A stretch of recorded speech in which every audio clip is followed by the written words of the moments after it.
Olá pessoal, tudo bem? Mais uma aulinha de Sociologia, então hoje sobre poder, Estado e democracia. Bom, a gente vai começar então sobre os conceitos de poder, de Estado, e de política. O poder, então a gente vai utilizar o poder em Max Weber, né? O Weber ali, eu coloquei só o sobrenome, porque a gente já está íntimo do autor, a gente já sabe, né, um pouco sobre ele. Então, o que é o poder em Weber? Bom, o poder é a probabilidade de um ator social. O que é um ator social? Pode ser um indivíduo e pode ser uma instituição. A probabilidade de um ator social obedecer outro ator social num contexto específico. Então, o que significa isso? Por exemplo, vou dar os exemplos diretos. Por exemplo, uma relação pai e filho. Há uma probabilidade do filho, que é um ator social, obedecer outro ator social, que é o pai, num contexto específico, dentro da família, numa relação privada, num tema privado. Certo? Essa é um exemplo. Podemos usar um outro exemplo. Patrão e empregado. Né? Há uma grande probabilidade do empregado obedecer, o que é um ator social, obedecer o outro ator social, que é o patrão, dentro de um contexto específico, ou seja, dentro da empresa. Certo? Bom, o que é Estado? Entenderam? Acho que é simples. Né? O que é Estado para o Weber? Estado. Então, já que hoje é sobre poder, Estado e democracia, é muito importante que a gente conheça o conceito de Estado, né, e as suas componentes. Bom, o Estado, para o Weber, é a instância legítima e institucionalizada do poder político. Então, o que é instância legítima? Validada por todos nós, validada pela sociedade. Certo? Todos concordam. Institucionalizado. Bom, dentro do Estado tem uma série de instituições, certo? O que é uma instituição? Você sabe, né, da sociologia básica lá do ensino médio. Então, é uma estrutura em que há uma hierarquia de poder e há uma organização social e um controle social que parte dessa instituição, desse grupo, no sentido de controlar e organizar o comportamento das pessoas, né, do indivíduo. Então, exemplo de instituição,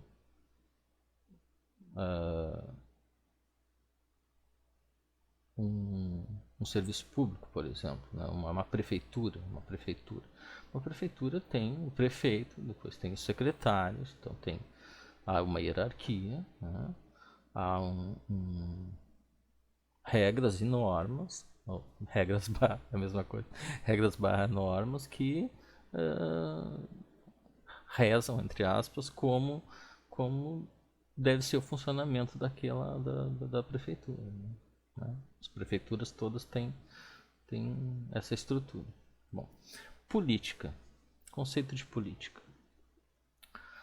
Bom, a gente tem vários conceitos de política. Né? Pode ser a arte de governar, né? Mas nós vamos utilizar aqui a ideia de luta pelo poder. Né? O que é a política? Né? Na prática mesmo. Né? A política de Estado, a política que a gente vê todo dia, né? Dos partidos. Né? Não é a luta pelo poder dos partidos políticos. Eles estão aí para isso, para lutar pelo poder. Né? E a gente vai escolher, né? Agora temos eleição, nós vamos escolher os candidatos que mais nos representam as nossas demandas, e os partidos estão, né, e, consequentemente os políticos que os constituem, né, estão na luta pelo poder, para prefeito, para governador, para o legislativo, né, para deputado estadual e federal, para presidente. para governador. Bom, já falei governador, mas é isso, né, gente? Bom, poder, gente. Poder implica dominação, né? Então, o que é os 3 tipos ideais? Lembram lá da aulinha de Weber? 3 tipos ideais de dominação. Nós temos a dominação legal, temos a dominação tradicional e a dominação carismática. O que é essa dominação? Bom, o líder, ele lidera um grupo a partir dessas características, né? Então, por exemplo, um líder que utiliza a lei, né? A lei, a Constituição, para aplicar as suas políticas, né? Ele está legitimado, ele está validado pela lei de um país. Isso é muito importante, muito, né? Um chefe de Estado, por exemplo, ele não pode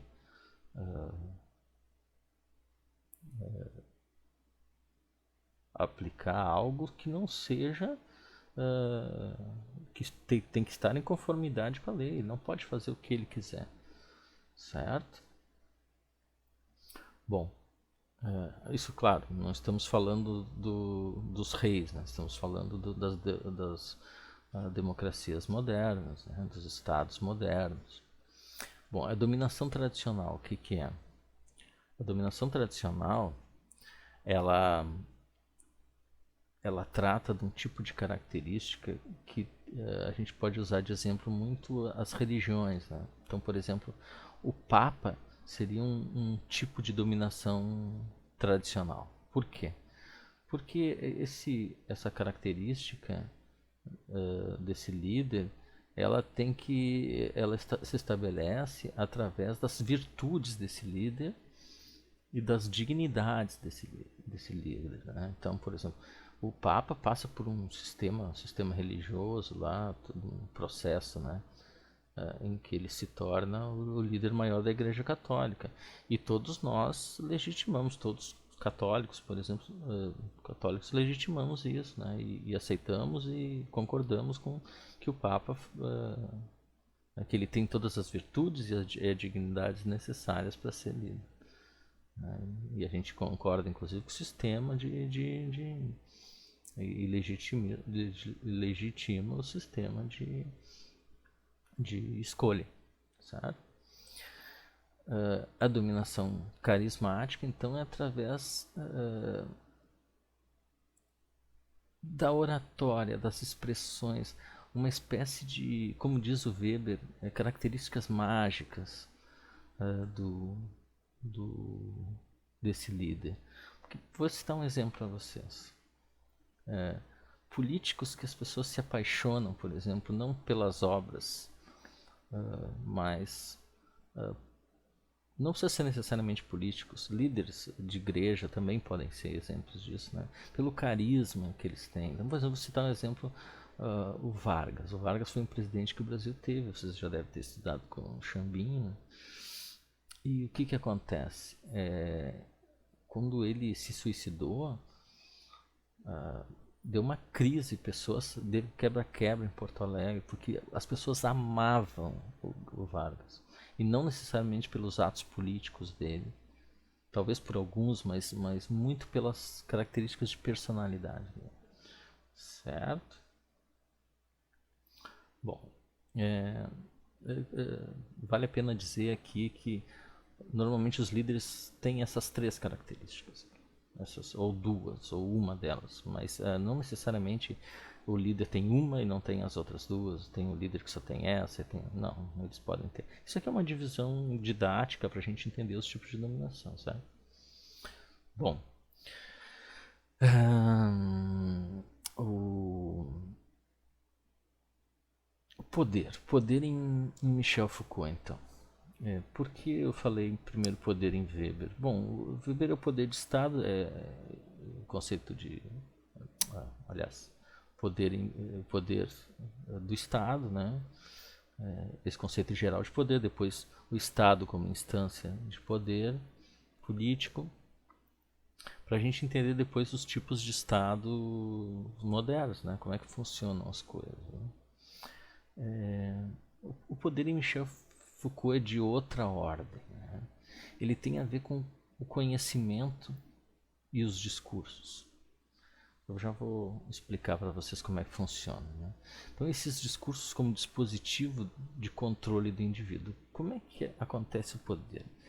Ele escreveu um livro também chamado Microfísica do Poder, que nos mostra bem como funcionam esses discursos que tendem a controlar os nossos comportamentos. Né? Então, vou citar um outro exemplo. Ele escreveu um livro chamado História da Sexualidade. A História da Sexualidade 1, entre parênteses, vontade de saber. Né? O que ele diz nesse livro? Ele analisa, a partir do século XVII, e ele vai para o século XVIII e XIX, os discursos sobre a sexualidade. E como uma série de instituições, a Igreja Católica, o sistema capitalista, a ciência, a medicina, tenta estabelecer discursos de controle da nossa sexualidade, da sexualidade das pessoas. Como assim? Olha só, pegar a Igreja Católica primeiro como exemplo. Bom, a Igreja Católica, através da confissão, né, você sabe que tem a confissão na Igreja Católica. A Igreja Católica, então, usava a confissão como um jeito de obter conhecimento sobre a sexualidade das pessoas, e ela solicitava que as pessoas falassem com detalhes sobre seus pensamentos, suas ações na sexualidade, né? Como faziam sexo, o que pensavam, o que deixavam de pensar, e aproveitavam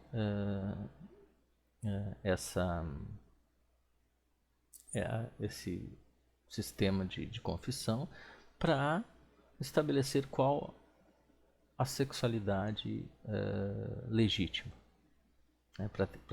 Para influenciar as pessoas nesse sentido, certo? Então, pela fé então a Igreja Católica fazia isso. Bom, então a Igreja, a sexualidade permitida normalmente era na cama do casal. A outra sexualidade não era permitida. E se fosse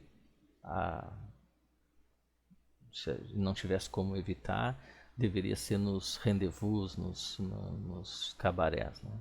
Onde está longe da moralidade, né? Tá fora da moralidade constituída. Bom, outra coisa, no século XVIII, o sistema capitalista, então, via Estado, via ciência, via medicina, então procurava saber, via geografia, né? Procurava saber, eles falam demografia, né? Tu entendeu o comportamento das pessoas, né? Também utilizavam, porque o sistema capitalista então precisa do que? Ele precisa, inicialmente precisava muita gente para trabalhar, mas depois o excesso de filhos começa a causar gastos, né? Na administração pública e etc. E gastos para as empresas. Então, quantos filhos tu deveria ter? Qual o correto? Né? Quantos deveria ter? Então, da mesma maneira, o sistema capitalista tentou e fez essa investigação e também já estabelece a intervenção. O Foucault também diz que a gente acha que é só interdição, né, ou não falar sobre sexo, mas não. Havia muitos discursos que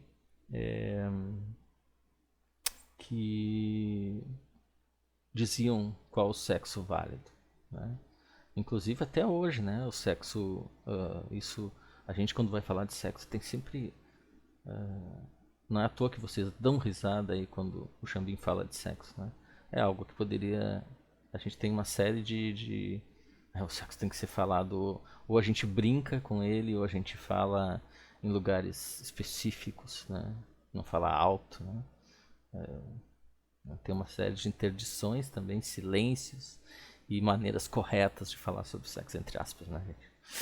Então, inclusive, agora que está a homossexualidade, mais ou menos, está deixando de ser o sexo, entre aspas, errado, né? Perante a sociedade. Agora, mas ainda, né? Ainda tem um caminho. Bom, mas não vou. A proposta aqui não é falar sobre Michel Foucault, certo? É só para dizer que o poder dos discursos ele faz, né? As instituições conhecem, depois utilizam os discursos para intervir no comportamento das pessoas. Né? Então controla o indivíduo de diversas maneiras, pela interdição, pelos discursos que eles acreditam ser os corretos e que o indivíduo deve utilizar no seu comportamento, né? E reproduzir esses discursos para outras pessoas também. Né? Bom, eu vou encerrar essa primeira parte aqui, né? Que a gente já viu, e vou fazer um segundo vídeo sobre aqui, né? Os tipos de estados modernos, estado neoliberal, que é o atual, e um pouquinho sobre democracia. Abraço.